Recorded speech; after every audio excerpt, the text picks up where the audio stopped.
नमस्कार मित्रांनो, या व्हिडिओपासून आपल्याला पंचायत राज या सब्जेक्टला सुरुवात करायची आहे. पंचायत राज हा सब्जेक्ट आपण आता जो पाहणार आहोत हा राज्यघटनेच्या अँगलने पाहणार आहोत. ओके, सो राज्यघटनेमध्ये याला कशा पद्धतीने स्थान मिळालेलं आहे आणि त्याच्या तरतुदी काय आहेत. आपल्याला माहीत आहे की भारत हे संघराज्य आहे, म्हणजे फेडरेशन आहे, फेडरल स्ट्रक्चर आहे. तर त्याच्यामध्ये 3 पातळ्या आहेत बेसिकली. केंद्र किंवा संघराज्य जे सेंट्रल गव्हर्नमेंट आहे ते, घटक राज्य आहेत जी महाराष्ट्र, कर्नाटक, अमुक ढमुक सगळी, आणि त्याच्या खाली सुद्धा स्थानिक संस्था आहेत, पंचायत राज आहेत. ओके, सो त्याच्यातला हा भाग आता आपल्याला बघायचा आहे. सगळ्यात महत्त्वाचं म्हणजे आपण बघू की या पंचायत राज व्यवस्थेचा विकास नेमका कसा झाला. प्राचीन काळापासून वेगवेगळ्या स्वरूपामध्ये स्थानिक संस्था अस्तित्वात होत्या. अगदी प्राचीन काळापासून, म्हणजे जेव्हा आधुनिक लोकशाही ही उगम सुद्धा पावलेली नव्हती त्यावेळी वेगळ्या स्वरूपामध्ये संस्था होत्या. कारण जेव्हा माणूस गटाने राहायला लागला तर गटाने राहण्यासाठी माणसाला काहीतरी संस्थेची गरज होतीच, कारण गटाचे निर्णय कसे घ्यायचे. ओके, सो वेगवेगळ्या पद्धतीने प्राचीन काळापासून ही अस्तित्वात होती. पण अर्थात ज्या पद्धतीने आपण तिला आधुनिक लोकशाहीच्या अँगलने बघतो तशी ती डेफिनेटली नव्हती. ओके, अर्थात तो इतिहासाचा भाग आहे, म्हणून तो प्राचीन काळात कोणत्या मौर्य काळात काय झालं किंवा इतर काळात काय झालं ते आपण बघणार नाहीये. आपण त्याच्या पुढे जाऊयात. ब्रिटिशांची सत्ता येण्यापूर्वीपर्यंत खेडे आणि गावं ही स्वयंपूर्ण होती आणि पंचायतीच्या माध्यमातून कारभार करायची. ओके, गावे स्वयंपूर्ण होती, म्हणजे वेगवेगळ्या सिस्टीम होत्या की ज्याच्याने एका गावामध्ये त्या गावाच्या सगळ्या गरजा सॅटिस्फाय व्हायच्या, नीड्स सॅटिस्फाय व्हायचे. आणि मग ते गाव चालवण्यासाठी काही ना काही व्यवस्था होती पंचायतीच्या मार्गाने. अर्थात आपण ज्या अर्थाने आधुनिक याच्यात पंचायत या अँगलने बघतो की जिथे प्रत्येक जण हा त्या निर्णय प्रक्रियेमध्ये सहभागी होतो किंवा होऊ शकतो, तशा प्रकारचं नव्हतं, वेगळ्या पद्धतीने होती. ओके, पण होती. राजसत्तांचा फारसा हस्तक्षेप नव्हता, म्हणजे ज्या राजसत्ता होत्या त्यांचा या खेड्यांच्या प्रशासनामध्ये फारसा हस्तक्षेप नव्हता. खेडी स्वयंपूर्ण होती, म्हणजे राजसत्तांचा जो संबंध यायचा खेड्यांशी तो फार तर शेतसारा किंवा कर गोळा करण्यापुरता यायचा, किंवा फार तर ज्यावेळी युद्ध व्हायची त्यावेळी काही सैनिक वगैरे भरती करण्यासाठी वगैरे वगैरे तेवढ्यापुरता यायचा. त्याच्या व्यतिरिक्त डायरेक्ट कुठलाही हस्तक्षेप यांचा नसायचा. ब्रिटिश काळामध्ये केंद्रीय शासन पद्धतीचा विकास झाला. ब्रिटिशांची सत्ता ज्यावेळी प्रस्थापित झाली तर ब्रिटिशांनी केंद्रीय पद्धतीची सत्ता अस्तित्वात आणली. कारण एकतर ब्रिटिश हे बाहेरचे होते, त्यांची संख्या मर्यादित होती, आणि त्याच्यामुळे कमी संख्येसह आणि आपल्या आर्मीच्या साहाय्याने आणि व्यापाऱ्यांच्या साहाय्याने त्यांना एवढ्या मोठ्या भूप्रदेशावर राज्य करायचं होतं. त्यामुळे त्यांनी सेंट्रलाइज सिस्टीम, म्हणजे जास्तीत जास्त अधिकार हे स्वतःकडे ठेवणारं, केंद्राकडे ठेवणारी अशी व्यवस्था अस्तित्वात आणली. आणि नॅचरली त्यांच्या काळामध्ये या टाईपची जी पंचायत पद्धत होती जुन्या काळची तिचा ऱ्हास झाला. पण अर्थात वेगळ्या पद्धतीचा हळूहळू विकास सुरू झाला, अप्रत्यक्ष विकास सुरू झाला. म्हणजे ब्रिटिशांनी काही उदात्त हेतूने केलं अशातला भाग नाही, पण सेंट्रल लेवलला जेवढं आपल्याकडनं शक्य आहे तेवढं कंट्रोल करायचं, बाकीच्या गोष्टी खाली सोडून द्यायच्या या अँगलने. आणि त्यांची जी ॲडमिनिस्ट्रेटिव्ह सेटअप होता त्याच्या अँगलने तो विकास झाला अप्रत्यक्षपणे. तो कसा झाला? एकतर 1857चा उठाव आपल्याला माहीत आहे. 1857च्या उठावामध्ये इम्पेरियल फायनान्सेस अंडर स्ट्रेन, म्हणजे 1857च्या उठावाच्या काळात आणि उठावाच्या नंतर मोठ्या प्रमाणावर जे यांची ट्रेझरी होती, खजिना होता, याच्यावर फार मोठ्या प्रमाणावर ताण आला, खर्च वाढायला लागले. आर्मीची संख्या त्यांनी वाढवली, इतर खर्च वाढायला लागले. ओके, मग केंद्राचा खर्च वाढल्यामुळे इनडायरेक्टली ब्रिटिशांना असं वाटायला लागलं की बाबा हे खालच्या ज्या पंचायत संस्था आहेत यांनी आपलं आपण बघावं. ओके, म्हणजे तो खरं तर त्यावेळी जुलमाचा रामराम होता. Okay, so necessary to finance local services out of local taxation.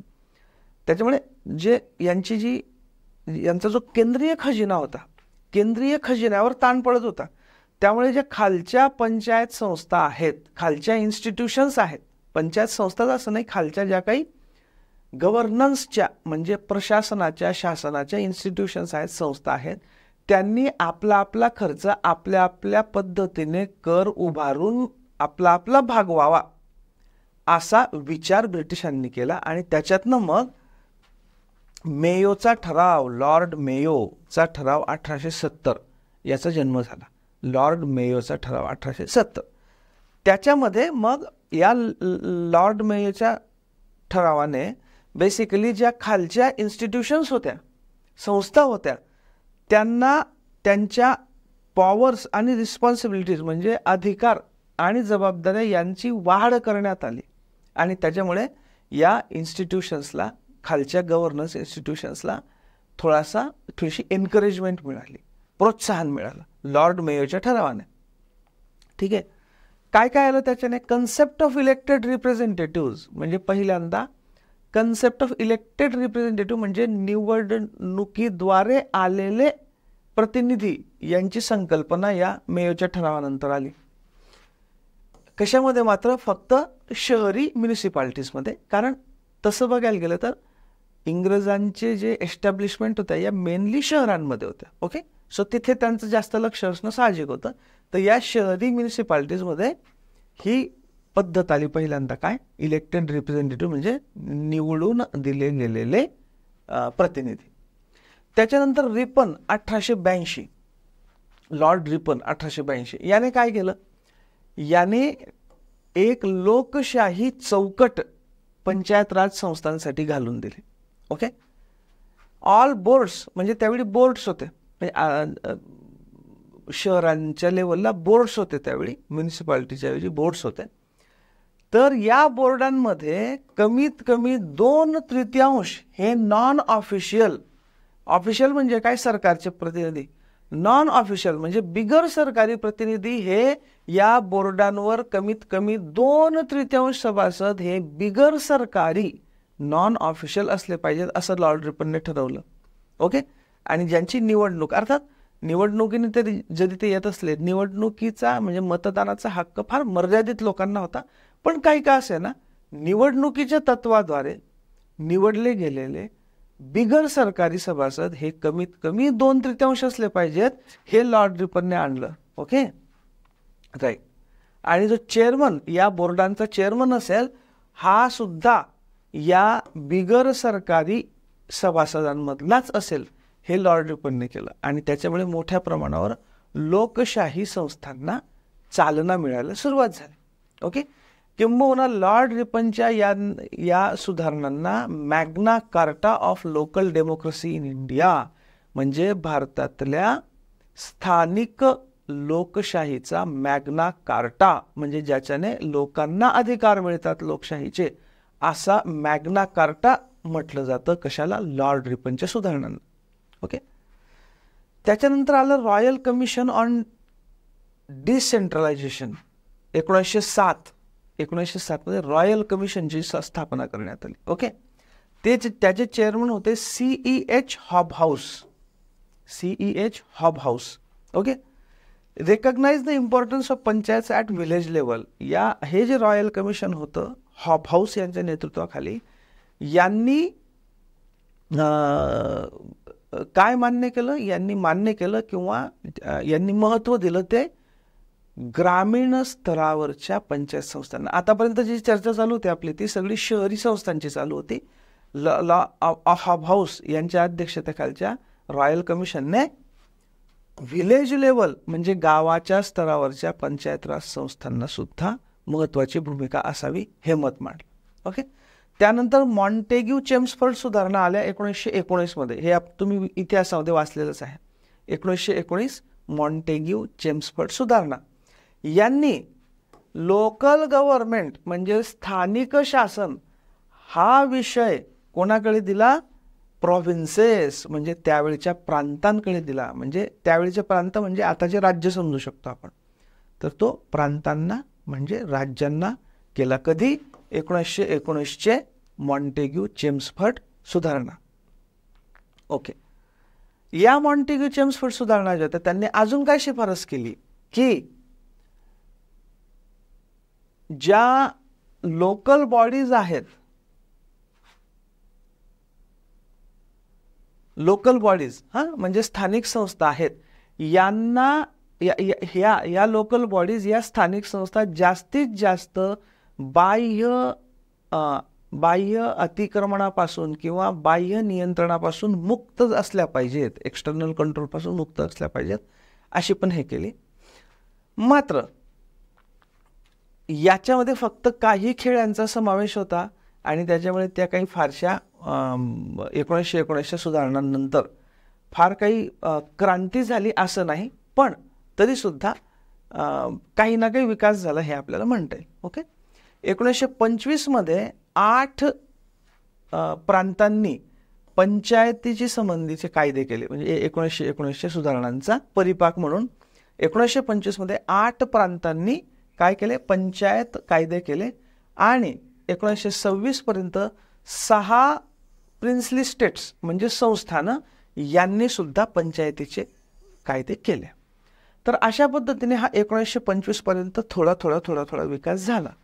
अर्थात त्याच्यानंतर 1925 नंतरच्या काळामध्ये, स्पेशली 1930 नंतरच्या काळामध्ये स्वातंत्र्य संग्रामच एवढा वेगाने डेव्हलप व्हायला लागला की हळूहळू ब्रिटिशांना सगळेच सत्ता आपल्याकडे म्हणजे भारतीयांकडे देण्याची गरज निर्माण झाली. आणि त्याच्यामुळे पुढच्या काळामध्ये स्टेट म्हणजे राज्य आणि सेंट्रल यांनाच जास्तीत जास्त अधिकार देण्याची प्रक्रिया सुरू झाली. ओके. सो त्याच्यानंतर आपण आता सरळ येऊ ती राज्यघटनेकडे. सो हे होतं ब्रिटिशांच्या काळातले थोडे महत्त्वाचे पंचायत राज संबंधीचे महत्त्वाचे पॉईंट्स, फक्त 5-6 होते. त्याच्यावर फारसे काही प्रश्न विचारले पण जात नाही, पण 2-4 गोष्टी ज्या आहेत, लॉर्ड मेयोचा ठराव, रिपनने काय केलं, मॉन्टेग्यू चेम्सफोर्ड सुधारणा काय होत्या, त्याच्यातला पंचायत राजचा भाग काय होता वगैरे, तेवढं लक्षात ठेवा. आता जेव्हा राज्यघटना आपल्या अस्तित्वात आली तर मूळ राज्यघटनेमध्ये तरतूद आहे ती कलम 40 मध्ये. दिस इज व्हेरी व्हेरी इम्पॉर्टंट. आता कलम 40 मध्ये काय आपल्याला माहित आहे की 40 हा कोणत्या याच्या अंडर येतो, मार्गदर्शक तत्वांच्या अंडर येणारी तरतूद आहे ही, म्हणजे directive principles of state policy, मार्गदर्शक तत्वांमध्ये. सो कलम 40 आहे. या कलम 40 मध्ये काय म्हटलेलं आहे, असं म्हटलेलं आहे की राज्य हे, आता याच्यातला हा जो राज्य शब्द आहे ना मित्रांनो, हा राज्य म्हणजे राज्य संस्था. म्हणजे इथे स्टेट म्हणजे काय, स्टेट म्हणजे आपलं महाराष्ट्र, कर्नाटक, तेलंगणा असं राज्य नाही, म्हणजे राज्य संस्था म्हणजे गव्हर्नमेंट, या देशाचं गव्हर्नमेंट, या देशाची राज्य व्यवस्था, या अर्थाने राज्य हा शब्द लक्षात ठेवायचा. सो राज्य हे म्हणजे भारतातली राज्य संस्था ही ग्रामपंचायती संघटित करण्यासाठी उपाययोजना करील. आता आपल्याला माहित आहे की जी मार्गदर्शक तत्व आहेत, मार्गदर्शक तत्व काय आहेत, मार्गदर्शक तत्वांमध्ये भारताचं राज्य कशा पद्धतीने चालवलं जावं, कोणती धोरणं असावीत याचं मार्गदर्शन केलेलं आहे. कंपल्सरी नाही आहे ते, पण हे असं करावं अशा अपेक्षा आहेत, त्या कशात दिलेल्या आहेत, राज्यघटनेच्या मार्गदर्शक तत्वांमध्ये. त्याच्यामध्ये याच्यात कसा उल्लेख येतो, उपाययोजना करील म्हणजेच कराव्यात, काय, ग्रामपंचायती संघटित करण्यासाठी व त्यांना स्वराज्याचे मूल घटक म्हणून कार्य करण्यास समर्थ करण्यासाठी. आणि या ग्रामपंचायतींनी स्वराज्याचे किंवा स्वशासनाचे मूल घटक म्हणून काम करावं, याच्यासाठी या ग्रामपंचायतींना जे आवश्यक असतील ते अधिकार आणि प्राधिकार बहाल करावेत. म्हणजे राज्यावर म्हणजे राज्य संस्थेवर काय जबाबदारी टाकण्यात आलेली आहे की बाबा ज्या ग्रामपंचायती आहेत या आपल्या स्वशासनाचे मूलभूत घटक बनले पाहिजेत, आणि ते तसे मूलभूत घटक बनण्यासाठी या ग्रामपंचायतींना काय अधिकार दिले पाहिजेत, काय प्राधिकार दिले पाहिजेत, याच्या बाबतीत योग्य त्या उपाययोजना राज्य संस्थेने केल्या पाहिजेत. हे दिलेलं आहे कलम 40 मध्ये. ओके, ठीक आहे, हे आपण बघितलं. आता 7व्या परिशिष्टातल्या राज्य सूचीमध्ये म्हणजे 2 नंबरच्या सूचीमध्ये, ओके, यातील 5वा विषय हा स्थानिक शासन आहे. आता एक लक्षात घ्या की स्थानिक शासन म्हणजे लोकल सेल्फ गव्हर्नमेंट हा विषय कोणाच्या अखत्यारीत येतो, तर राज्याच्या अखत्यारीत. 7व्या परिशिष्टातल्या राज्य सूचीमध्ये 5 नंबरचा जो सब्जेक्ट आहे बघा मी त्याची हा स्क्रीनशॉट घेतलेला आहे. हा 5 नंबरचा सब्जेक्ट आहे राज्य सूचीमधला, म्हणजे 2 नंबरच्या सूचीमधला. तो काय आहे? स्थानिक शासन म्हणजे महानगरपालिका, सुधारणा विश्वस्त मंडळे, जिल्हा मंडळे, खाण वसाहत प्राधिकरणे आणि स्थानिक स्वराज्य संस्था किंवा ग्राम प्रशासन यांच्या प्रयोजनार्थ असलेली अन्य स्थानिक प्राधिकरणे घटित करणे व त्यांचे अधिकार. म्हणजे याच्यात सर्व प्रकारचं स्थानिक प्रशासन घेऊन घेतलेलं आहे. महानगरपालिका, इम्प्रूव्हमेंट ट्रस्ट, ग्रामपंचायती, नगरपालिका, पंचायत समिती, जिल्हा परिषद, बोर्ड वगैरे एव्हरीथिंग, हे सगळं याच्यात आलेलं आहे. 5 नंबरची एंट्री, दुसरी सूची म्हणजे राज्य सूची परिशिष्ट 7. Okay, right. थोडक्यात स्थानिक शासन या विषयावर कायदे करण्याचा अधिकार आणि त्या अनुषंगाने कार्यकारी अधिकार हे देखील राज्य विधिमंडळाकडे आहेत. मात्र स्थानिक स्वशासनाच्या विकासासाठी केंद्र सरकारची देखील प्रोत्साहनात्मक भूमिका आहे. मग याचा अर्थ स्थानिक शासन हा सब्जेक्ट जर राज्याच्या याच्यात असला, मग केंद्राने काहीच करू नये का? तर नाही, केंद्र डेफिनेटली राज्य सूचीवर कायदे करूच शकतं, त्याच्याबद्दल वादच नाही.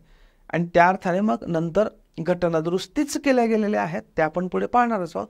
सो मूलतः स्थानिक शासन हा राज्याचा विषय आहे, मात्र केंद्राची त्याच्यामध्ये डेफिनेटली प्रोत्साहनात्मक भूमिका आहे. Okay, right. नेक्स्ट, आता याचा विकास कसा झाला स्वातंत्र्योत्तर काळामध्ये.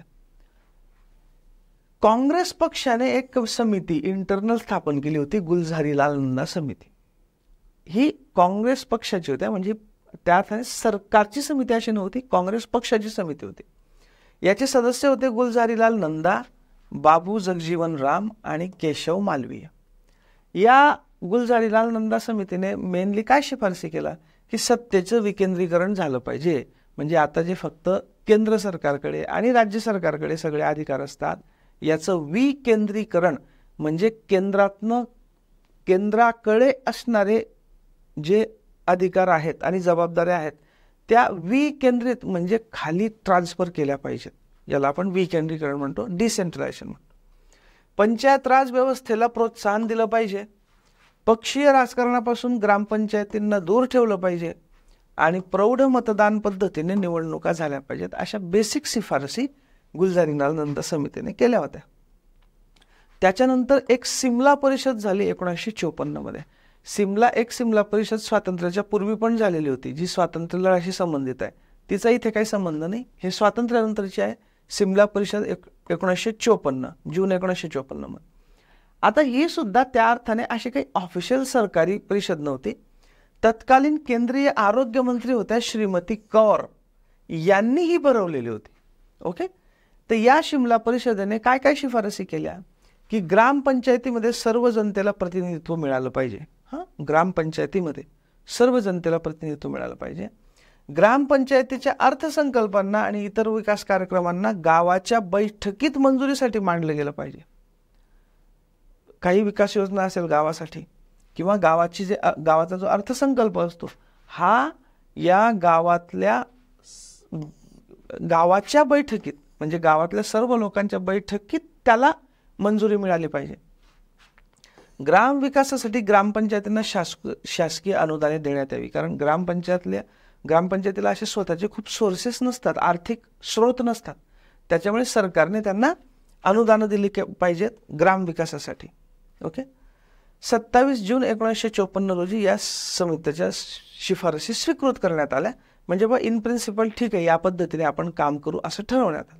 ओके, ही होती शिमला परिषद.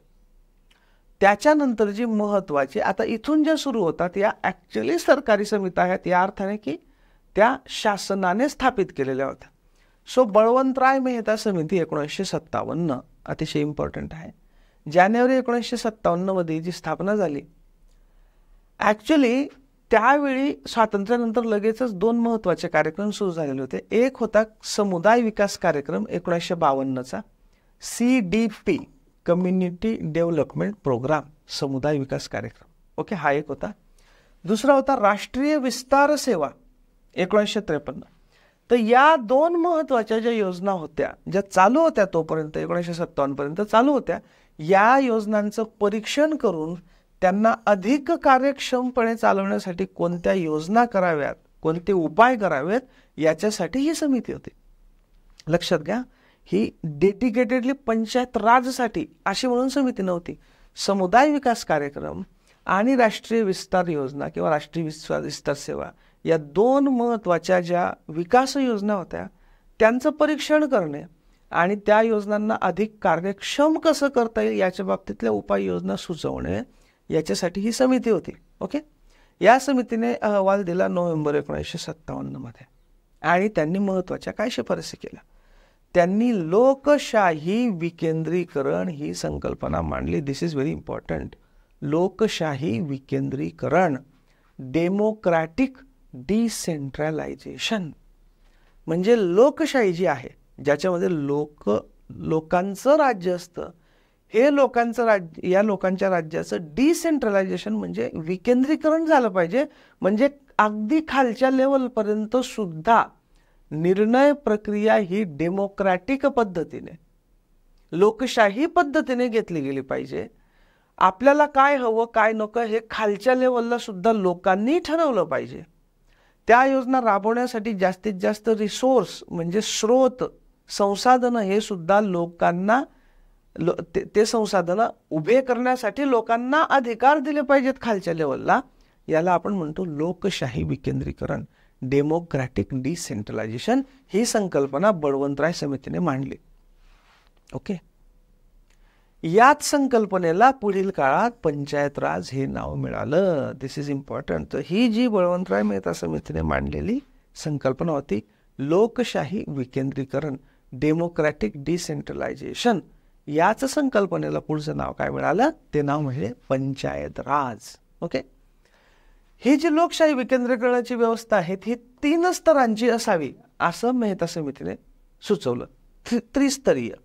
एक म्हणजे ग्राम पातळीवर ग्रामपंचायत, तालुका किंवा गट पातळीवर पंचायत समिती आणि जिल्हा पातळीवर जिल्हा परिषद. किंबहुना तुमच्या लक्षात येईल आता की हीच त्रिस्तरीय योजना आज पण अस्तित्वात आहे खरं बघायला गेलं.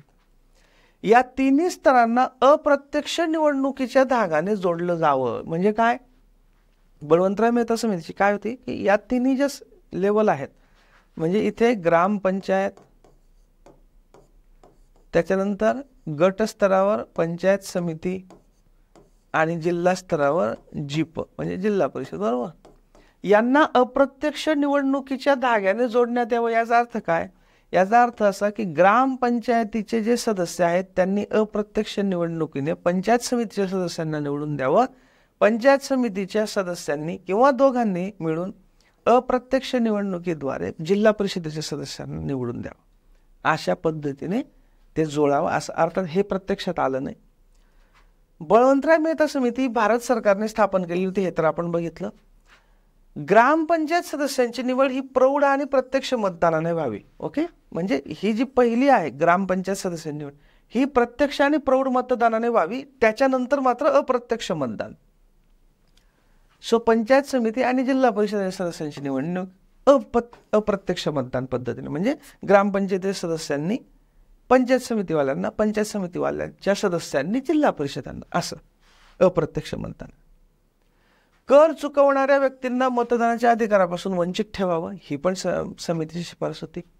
पंचायत समितीला कार्यकारी स्वरूपाचे संस्थेचे स्वरूप असावे. पंचायत समितीला मिडलला कार्यकारी फक्त म्हणजे एक्झिक्युटिव्ह, आणि जिल्हा परिषदेला पर्यवेक्षक, समन्वयक व सल्लागार पद्धतीचे स्वरूप असावे. म्हणजे काय की जी ग्रामपंचायत आहे ही डिसिजन घेईल, म्हणजे योजना तयार करेल, काय करावं काय नाही वगैरे वगैरे. ती इम्प्लिमेंट म्हणजे कार्यकारी पद्धतीचं काम हे पंचायत समिती करेल, आणि जिल्हा परिषद ही ओव्हरऑल या सगळ्यांवर लक्ष ठेवेल, समन्वय साधेल या पद्धतीने. सो ग्रामपंचायतने विकासाचे निर्णय घ्यावेत, पंचायत समितीने ते इम्प्लिमेंट म्हणजे त्यांची अंमलबजावणी करावी, कार्यकारी पद्धतीचं काम करावं, आणि जिल्हा परिषदेने मार्गदर्शक, समन्वयक आणि या पद्धतीचं बेसिकली सल्लागार या पद्धतीचं काम करावं. पंचायत समिती सदस्य हे ग्रामपंचायतीच्या पंचांकडून अप्रत्यक्ष निवडण्यात यावे आणि नगरपालिका व सहकारी संस्थांना देखील पंचायत समितीमध्ये प्रतिनिधित्व मिळावे, हे आपण बघितलंच आहे. ठीक आहे, राईट. आणि जिल्हा परिषदमध्ये कोण असेल तर जिल्हा परिषदमध्ये पंचायत समित्यांचे अध्यक्ष, लोकसभा आणि विधानसभांचे सदस्य, जिल्हास्तरीय अधिकारी यांचा समावेश सदस्य म्हणून करण्यात यावा. ओके, म्हणजे अप्रत्यक्ष निवडणुकीबरोबर अजून कोणाकोणाला पंचायत समित्यांचे अध्यक्ष जे आहेत त्यांचा पण जिल्हा परिषद सदस्य असले पाहिजेत. लोकसभा आणि विधानसभांचे सदस्य जे आहेत त्या जिल्ह्यातले ते पण जिल्हा परिषदेचे सदस्य असले पाहिजेत. आणि इतर जिल्हास्तरीय अधिकारी हे पण जिल्हा परिषदेचे सदस्य असले पाहिजेत. आणि जिल्हाधिकारी हे जिल्हा परिषदेचे अध्यक्ष असावे. म्हणजे जो जिल्हाधिकारी आहे तोच जिल्हा परिषदेचा अध्यक्ष असावा, अशा पद्धतीने होतं. आपल्या भौगोलिक क्षेत्रातील सर्व प्रकारचे नियोजन आणि विकासाची कामे यांची जबाबदारी या संस्थांकडे देण्यात यावी. म्हणजे समजा जळगाव जिल्हा असेल तर जळगाव जिल्हा परिषद, जळगाव जिल्हा परिषदेच्या अंडर येणारे सगळं पंचायत समिती आणि त्याच्यातल्या सगळ्या ग्रामपंचायता यांना जळगाव जिल्ह्यातल्या सर्व प्रकारच्या नियोजनाची आणि विकासाची कामं सोपवण्यात यावी या त्या जिल्ह्यातल्या पंचायत राज संस्थांकडे, म्हणजे जिल्हा परिषद, पंचायत समिती आणि ग्रामपंचायतीकडे. ओके, या जबाबदाऱ्या पार पाडण्यासाठी या संस्थांना महसुलाचे पुरेसे स्रोत हस्तांतरित करण्यात यावे. जबाबदाऱ्या तर देऊन टाकल्या, त्या जबाबदाऱ्या पार कशा पाडणार, राईट? त्याच्यासाठी महसुलाचे स्रोत लागतात. तर हे महसुलाचे स्रोत सफिशियंट यांच्याकडे देण्यात यावे. म्हणजे काही कर लादण्याचे त्यांच्याकडे हे करण्यात यावे, शुल्क लादण्याचे अधिकार देण्यात यावे वगैरे, जेणेकरून त्यांना या ज्या विकासात्मक आणि नियोजनाच्या गोष्टी करायच्या आहेत त्यांच्यासाठी त्यांना पैसा व्यवस्थित उपलब्ध झाला पाहिजे, याच्यासाठी ते स्रोत हस्तांतरित करावे. ओके, या पद्धतीने त्यांनी हे केले. राईट. पंचायत समितीला हस्तांतरित केलेल्या महसुलापैकी 3/4 महसूल हा ग्रामपंचायतींना देण्यात यावा. म्हणजे पंचायत समितीला जितका महसूल हस्तांतरित करेल राज्य सरकार त्याच्यातला 3/4 कोणाला देण्यात यावा तर ग्रामपंचायतींना देण्यात यावा. ग्रामपंचायतीचा विकास सचिव म्हणून ग्रामसेवकाने काम पाहावे, हे आत्ता पण आहे. ग्रामपंचायतीचा विकास सचिव, सेक्रेटरी म्हणून कोण पाहतं काम, ग्रामसेवक. 4000 लोकसंख्या किंवा 800 कुटुंब यांच्यासाठी 1 ग्रामसेवक व प्रत्येक तालुका किंवा गटामध्ये 20 ग्रामसेवक असावेत. ओके, 1 ग्रामसेवक आयदर 4000 लोकसंख्या किंवा 800 कुटुंब यांच्यासाठी 1 ग्रामसेवक असेल आणि एका तालुका किंवा गटामध्ये, म्हणजे जो पंचायत समितीचा एरिया असतो, एका पंचायत समितीच्या अंडर साधारणतः 20 ग्रामसेवक असावेत. म्हणजे साधारणतः 20 ग्रामपंचायती असाव्यात. हे त्याच्यानंतर इतर निवाड्यांसाठी न्याय पंचायती स्थापन करण्यात याव्यात. जिल्हा दंडाधिकारी किंवा उपविभागीय दंडाधिकारी यांनी न्याय पंचायतींच्या सदस्यांची नियुक्ती करावी. इथे खूप सारं ना थोडंसं ऑफिशियल, म्हणजे बळवंतराय मेहता समितीमध्ये ऑफिशियल डम म्हणजे थोडंसं नोकरशाहीकरण पण थोडंसं होतं. बऱ्यापैकी तर लोकशाहीचंच होतं, थोडं मात्र नोकरशाही होतं. उदाहरणार्थ काय की ज्या न्यायपंचायती स्थापन होतील न्याय निवाड्यांसाठी त्यांची नियुक्ती, त्या न्यायपंचायतीच्या सदस्यांची नियुक्ती कोणी करावी? जिल्हा दंडाधिकारी म्हणजे जिल्हाधिकारी आणि किंवा उपविभागीय दंडाधिकारी म्हणजे प्रांत यांनी करावी, असं पण तिथे म्हटलेलं होतं. ओके, ठीक आहे. या लोकशाही विकेंद्रीकरणाच्या मूळ संस्थांकडे खऱ्या अर्थाने परिणामकारक अधिकार आणि जबाबदाऱ्यांचे हस्तांतर करण्यात यावे.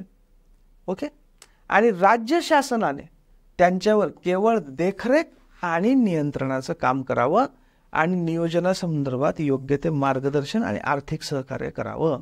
म्हणजे राज्य सरकारने त्याच्यात जास्त लुडबुड करू नये या संस्थांच्या कारभारामध्ये, पण काय करावं? ओव्हरऑल देखरेख, ओके, जनरल सुपरविजन, नियंत्रण, कंट्रोल जिथे काही चुकत असेल वगैरे त्या, आणि मार्गदर्शन, कारण काही एक्सपर्टाईज हे या संस्थांकडे अवेलेबल नसतं तर ते मार्गदर्शन करावं, आणि आर्थिक सहकार्य, जिथे जिथे त्या योजना राबवण्यासाठी त्यांच्याकडे सफिशियंट सोर्स नसतील तिथे तिथे आर्थिक मदत देखील करावी, आर्थिक सहकार्य देखील करावं. या पद्धतीच्या शिफारसी बळवंतराय मेहता समितीने केला. आता अंमलबजावणी, म्हणजे बळवंतराय मेहता समितीच्या शिफारसींची अंमलबजावणी. नॅशनल डेव्हलपमेंट काउन्सिल म्हणजेच राष्ट्रीय विकास परिषदेने जानेवारी 1958 मध्ये या शिफारसी स्वीकारल्या. This is very important. National development council NDC यांनी शिफारसींची अंमलबजावणी करताना सर्व देशभर एकच मॉडेल किंवा प्रारूप न थोपवता राज्यांना स्वतःच्या स्थानिक परिस्थितीला अनुसरून स्वतःचे मॉडेल विकसित करण्याची जबाबदारी सोपवण्यात आली. म्हणजे अख्ख्या भारतभरात एकच प्रकारचं मॉडेल ऐवजी स्थानिक रिक्वायरमेंटनुसार त्यांना राज्य शासनांना चेंज पण करण्यात यावे, या पद्धतीने ती जबाबदारी राज्य शासनांकडे सोपवण्यात आली की बाबा आपापल्या परिस्थितीनुसार थोडेफार चेंजेस तुम्ही करू शकता. मात्र हे स्वतःचं प्रारूप विकसित करताना व्यापक चौकट आणि मूलभूत तत्व सारखीच राहावीत. म्हणजे एखाद्या राज्याला जरी आपल्या राज्याला सुटेबल अशी काही असं मॉडेल तयार करायचं असेल तर तरी सुद्धा जी ओव्हरऑल चौकटला आखून दिलेली आहे बळवंतराय मेहता समितीने आणि जी मूलभूत तत्व आहेत लोकशाही विकेंद्रीकरणाची, त्याला धक्का नाही लागला पाहिजे हे बघावं, हे पण सांगण्यात आलं. ओके. आणि मग हे लोकशाही विकेंद्रीकरणाची जी संकल्पना होती बळवंतराय मेहता समितीने मांडलेली, हे स्वीकारणारं पहिलं राज्य होतं राजस्थान. दिस इज व्हेरी इम्पॉर्टंट, पाठ असलं पाहिजे.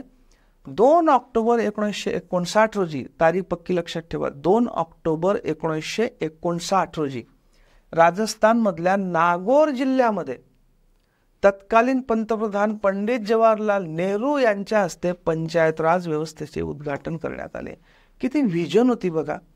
हे एवढे बदल घडवणे बघा, कुठल्याही यांना वाटलं असतं की जास्तीत जास्त सत्ता आपल्याकडेच ठेवावी, लोकशाहीचं विकेंद्रीकरण करू नये, सत्तेचं विकेंद्रीकरण करू नये, अधिकारांचं विकेंद्रीकरण करू नये.